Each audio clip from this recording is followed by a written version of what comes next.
One golden rule for stock selection. किसी भी stocks को पिक करने के लिए दो फेमस अप्रोच होते हैं। एक होता है टॉप डाउन और दूसरा होता है बॉटम अप। टॉप डाउन का मतलब होता है कि आप कोई स्पेसिफिक कंट्री चूज करते हो जो हाई ग्रोथ कंट्री है और उसमें से फिर एक स्पेसिफिक सेक्टर पिक करते हो जो फ्यूचर में अच्छा करेगा और फाइनली उसमें से एक बेस्ट कंपनी पिक करते हो। और बॉटम अप अप्रोच का मतलब होता है कि आप डायरेक्टली एक स्पेसिफिक कंपनी से स्टार्ट करते हो और उसके बाद उल्टा जाते हो। जैसे कंपनी को पिक करने के बाद आप उसकी इंडस्ट्री को एनालाइज करते हो और फिर बाद में उसकी इकोनॉमी को एनालाइज करते हो।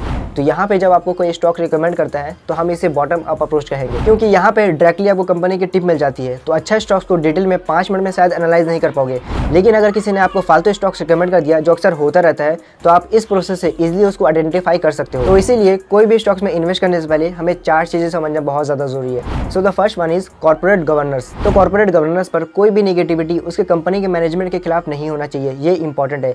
बिकॉज अगर कॉर्पोरेट गवर्नेंस पर कोई भी इशू होगा तो इंस्टीट्यूशनल इन्वेस्टर उस स्टॉक्स को टच तक नहीं करेंगे। दैट्स वाई वो स्टॉक्स लोअर वैल्यूएशन पे मिलेगा for a longer horizon. And the second rule is कोई भी स्टॉक्स में अगर इन्वेस्ट कर रहे हो तो एज अ कंपनी सोचो, एज अ प्रोमोटर सोचो। Understanding of that particular business is very important. ये समझना जरूरी है, क्योंकि अगर आपको यही नहीं पता कि वो कंपनी बेचती क्या है और किन किन कस्टमर को सर्व करती है तो आपको उसके फ्यूचर के डायरेक्शन के बारे में कैसे पता चलेगा।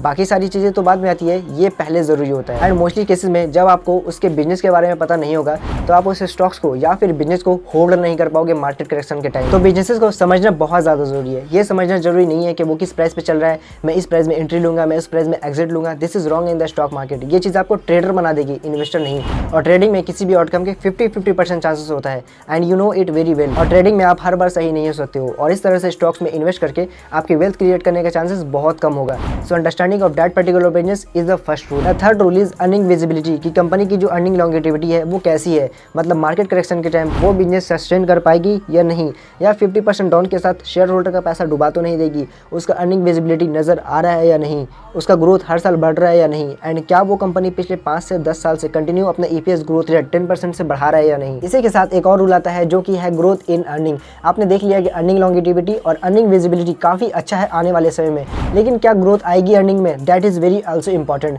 क्योंकि अगर ग्रोथ नहीं होगी तो स्टॉक्स का वैल्यूएशन लोअर साइड पे ही मिलेगा। And the next important golden rule that is avoid trapping. इसका मतलब होता है कि अगर कोई स्टॉक्स अपने लो पी पे ट्रेड हो रहा है तो इसका मतलब ये नहीं है कि वो कंपनी सस्ती है, दैट इज आल्सो रॉन्ग। वहाँ पे एक ट्रैप हो सकता है, वहाँ पे एक रीजन हो सकता है कि वो स्टॉक्स क्यों लोअर वैल्यूएशन पे मिल रहा है। हो सकता है कि अर्निंग विजिबिलिटी है लेकिन ग्रोथ अवेलेबल नहीं है, हो सकता है कि डेट टू इक्विटी रेशो काफ़ी ज़्यादा है, हो सकता है कि इंटरेस्ट कवरेज रेशो काफ़ी कम है।